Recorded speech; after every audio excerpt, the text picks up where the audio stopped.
Sir বাইদেউসকল, আজি আমি এটা DEE ভেকেঞ্চি সম্পৰ্কে এটা গুৰুত্বপূৰ্ণ আপডেট অৰ্থাৎ কিছুমান মানুহৰ মনত থকা খোকোজাসমূহ দূৰ কৰিবলৈ আমি চেষ্টা কৰিম। অলপ হ'লেও কিছুমানে কৈ আছে যে আমি এপ্লাই কৰাৰ 7 দিন আগত ডকুমেণ্টবোৰ ছাবমিট কৰিব লাগিব বা SSৰ ৰিজাল্ট দিলে 7 দিন আগতে এপ্লাই কৰিব লাগিব। এইটো এনেকুৱা কোনো কথা নহয়।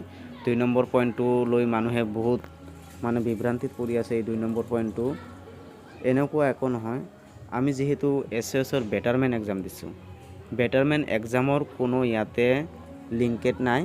আমি যেহেতু এপ্লাই কৰোঁতে পাছিং যিটো মাৰ্কশ্বিটৰ পাছিং ইয়াৰটো দিম, সেইটো আমি আগতে থকা পূৰ্বত থকা মাৰ্কশ্বিটৰ পাছিং ডেটটোহে মেনশ্যন কৰিম। আমি ইয়াৰ সেই পূৰ্বৰ থকা মাৰ্কশ্বিটৰ লগত আমি মাৰ্চ কৰি SSৰ মাৰ্কশ্বিটখনহে আমি আপলোড কৰি দিম।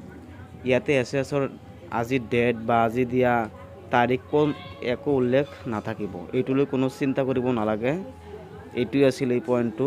যিসকলে নতুন CTET পাছ কৰিছে বা যিসকলে ভাবি আছে যে নতুনকৈ CTET ৰিজাল্ট দিলে আমি এপ্লাই কৰিব পাৰিম, বা সিহঁতে একচুৱেলি CTET সকলে এপ্লাই কৰিব নোৱাৰিব, কাৰণ CTETৰ পাছিং মাৰ্কটো নিউ যিটো থাকিব সেইটোৱে দিব লাগিব।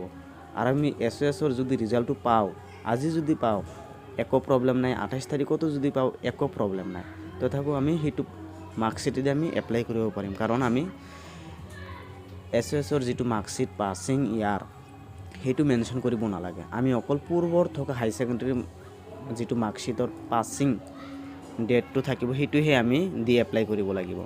কিন্তু CTET যদি এতিয়া ৰিজাল্ট দিয়ে, তেওঁলোকে এপ্লাই কৰিলেও এইটো কামত নহ'ব, ৰিজেক্ট হৈ যাব। কাৰণ CTETৰ যিটো পাছিং ডেট থাকিব, এইটো আজি যদি ঘোষণা কৰে CTETৰ ৰিজাল্ট, আজি ডেটটোৱে মেনশ্যন কৰা থাকিব।